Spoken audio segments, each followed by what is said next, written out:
अस्सलाम वालेकुम। मेरा नाम शहरियार है और मैंने अभी रिसेंटली ट्रैवल किया है सऊदी अरेबिया से पाकिस्तान ऑन स्पेशल फ़्लाइट, जो कि मैंने जद्दा से ट्रैवल किया था लाहौर के लिए 1 मई को। और मुझे जब मैंने ट्रैवल किया तो मुझे काफ़ी लोगों ने मुझे अप्रोच किया कि मेरा एक्सपीरियंस कैसा रहा और किस तरह की फ़ैसिलिटीज़ हैं, क्या प्रोसेस है।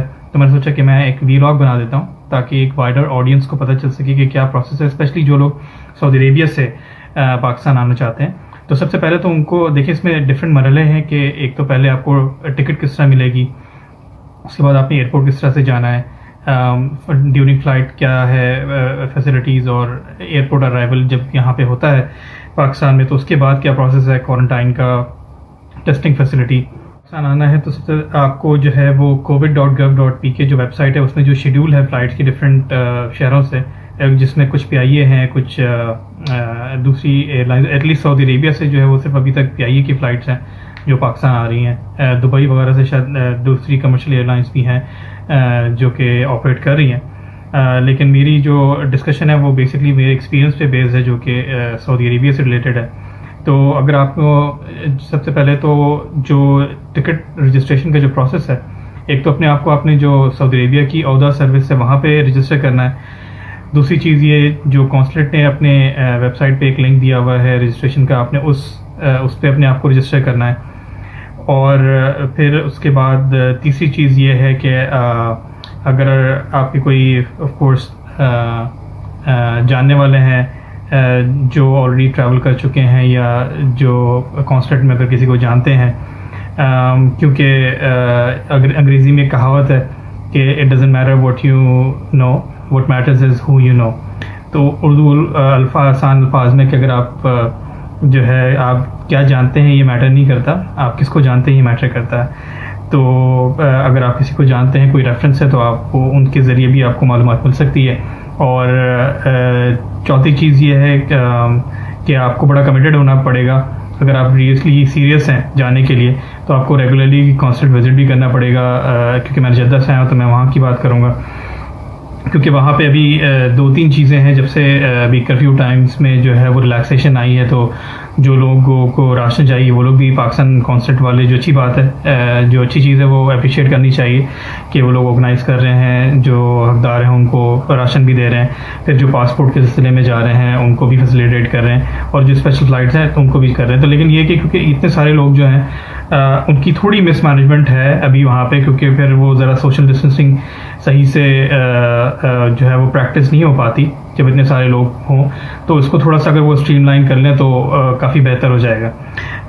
और इसमें जो आखिरी चीज़ है वो ज़ाहिर है कि ये सारी चीज़ करने के बाद भी अगर आपकी किस्मत में लिखा है तभी आप ट्रैवल करेंगे, वरना नहीं। लेकिन ये कि अपनी तरफ से एफर्ट ज़रूरी है। तो ये सारी चीज़ें जो है ये रजिस्ट्रेशन का प्रोसेस है।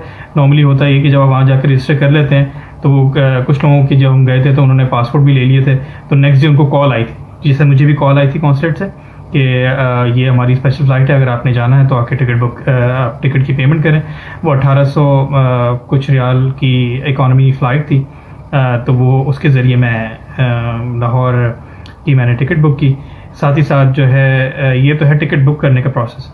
उसके बाद जब आपको टिकट मिल जाती है तो क्योंकि नॉर्मली जो मेरी फ़्लाइट थी वो अर्ली मॉर्निंग में थी, और आपको पता है क्योंकि अभी जो कर्फ्यू टाइमिंग्स हैं वो सिर्फ शाम 5 बजे तक की रिलैक्सेशन है, उसके बाद फिर कर्फ्यू टाइम शुरू हो जाता है। तो उसमें आपने एयरपोर्ट किस तरह से जाना है, देखिए बहुत से लोगों के पास कन्वेंस नहीं होगी क्योंकि टैक्सी सर्विस नहीं है। उबर करीम भी जो है वो शो करता है, लेकिन एटलीस्ट जब आप वो गाड़ी बुलाते हैं तो वो नहीं आती। तो उसमें यह कि जिस गाड़ी में भी आप जाएँ आपके पास कॉन्सुलेट ही एक आपको लेटर देगा जो एक परमिशन है एयरपोर्ट जाने की। साथ ही साथ आपके पास अपना जिस कंपनी में आप काम करते हैं वहाँ का एम्प्लॉयर से आप लेटर भी ले लें, और उसके बाद ज़ाहिर है आपके पास टिकट होनी चाहिए। तो कहीं पे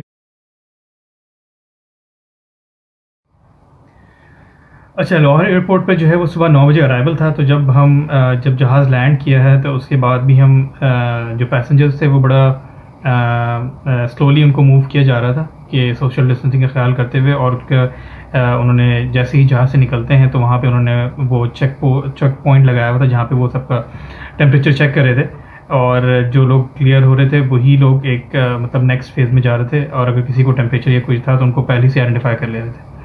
तो अल्हम्दुलिल्लाह जितना मैंने देखा था उसमें उस फ़्लाइट में तो मुझे कोई नहीं नज़र आया कि जो सेपरेटली कहीं गया हो। सारे लोग ऑल थ्रू हो चुके थे।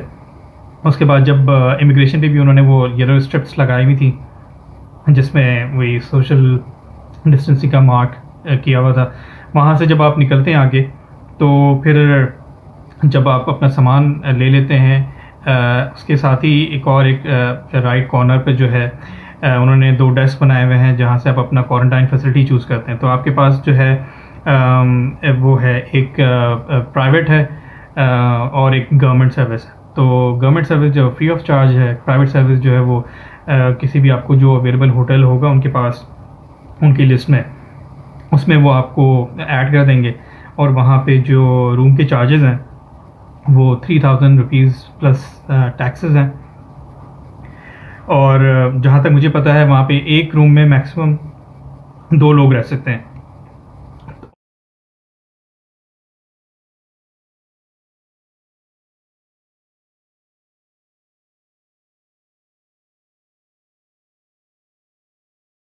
नहीं था या जो भी है लेकिन ये फ्रॉम द टाइम कि आप एयरपोर्ट जहाज़ जब लैंड करता है उस टाइम से लेके जब आप अपने कमरे में आ जाते हैं तो वो जो एवरेज हमने हिसाब लगाया वो तकरीबन 3.5 घंटे का प्रोसेस है।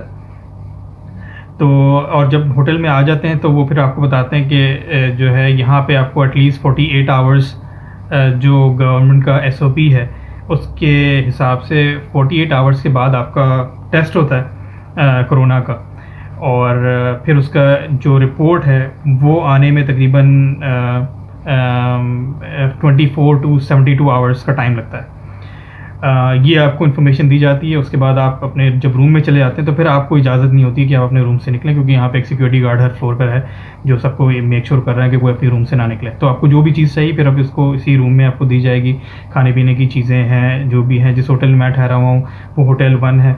यहाँ पे भी जो वो सहरी की अफ्तारी की फैसिलिटी है और डिफरेंट टाइम्स पे भी खाने हैं जिनका अगर रोज़ा नहीं है तो जो ख़ास तौर पे फैमिलीज़ बच्चे हैं तो उनके लिए भी आप डिफरेंट टाइम्स में और भी चीज़ें मंगवा सकते हैं। सैंडविचेस हो गए, बर्गर्स वगैरह और नॉर्मल राइस, सालन, रोटी, सारी चीज़ें आपको।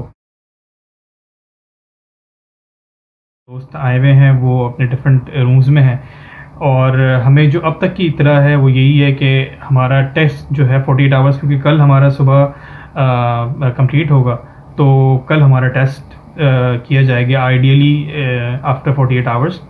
और उसके बाद जो है हमें नेक्स्ट जब वो रिपोर्ट जब तक नहीं आती 24 आवर्स में, 48 72 आवर्स में जब तक वो रिपोर्ट नहीं आती तब तक हमें यहीं इसी होटल में ठहरना होगा। तो देख लें अगर कुछ लोग इतना अफोर्ड कर सकते हैं कि एटलीस्ट आपको 4 to 5 डेज़ जो है वो एक होटल में ठहरना है। ऑफ कोर्स ये 3000 रुपीज़ जो है एक सब्सिडाइज रेट है, गवर्नमेंट ने सब्सिडाइज़ किया हुआ है क्योंकि नॉर्मली इन होटल्स में इस तरह की इतने कम पैसों में ये आपको रूम नहीं मिलता। लेकिन हाँ, ये जो है वो रूम चार्जेस हैं। बाकी जो भी आपने खाना पीना मंगवाना है, सहरी, अफ्तारी या नॉर्मल टाइम्स में खाना पीना जो मंगवाना है वो आपके अपने खर्चे पे वो आपको मेन्यू और प्राइसेस आपको दी हुई होती हैं और उसी से फिर आपने अपने हिसाब से चूज़ करना है कि आप एवरेज जो है वो एक वक्त के अगर 2 बंदे खाना खाते हैं तो तकरीबन कोई मेरा ख्याल 1000 रुपये का जो है वो बिल है इस होटल में। और बाकी सिंगल पर्सन के लिए जो है वो 500 के अंदर अहदेदार जो है रिस्पॉन्सिबल पर्सन वो अगर ये वीडियो देख रहे हैं तो देखें, अगर आप ख़ासतौर पे अगर जो फ़्लाइट्स आप जिन कंट्रीज से ऑपरेट कर रहे हैं जहाँ पे कर्फ्यू की सिचुएशन है तो कुछ जगहों पे कर्फ्यू टाइमिंग्स में रिलैक्सेशन भी है। जैसे जद्दा की बात करूँ तो सुबह 9 से 5 में रिलैक्सेशन है। तो अगर आप अपनी फ़्लाइट टाइमिंग्स कुछ इस तरह से कर दें कि लोग जो है जो कर्फ्यू टाइम जहाँ पे नहीं है तो उस तक एटलीस्ट वो एयरपोर्ट जाना उनके लिए आसान हो जाए, वरना एयरपोर्ट जाना एक बहुत बड़ा मसला है। या फिर या इस तरह कर लें, अगर एयरपोर्ट वो कर्फ्यू टाइम्स जो है वो 5 बजे शाम से स्टार्ट होता है तो आप शाम 6-7 बजे की फ़्लाइट कर दें कि कर्फ्यू टाइम से पहले लोग एयरपोर्ट आ जाएं और उनके लिए फिर बड़ी आसानी हो जाएगी। दूसरी चीज़ ये कि जहाँ से आप ये अगर कॉन्सुलेट कोऑर्डिनेट कर रहा है तो वहाँ पे जो डिफरेंट चीज़ें हैं उनको फिर आप अलग कर दें कि एक बिल्कुल अलग सेक्शन बना दें कि, और या फिर वो डेज़ डिफ़ाइन कर दें कि भाई हफ्ते में इस दिन जो है ये सिर्फ उनको डील किया जाएगा जो लोग स्पेशल फ़्लाइट पे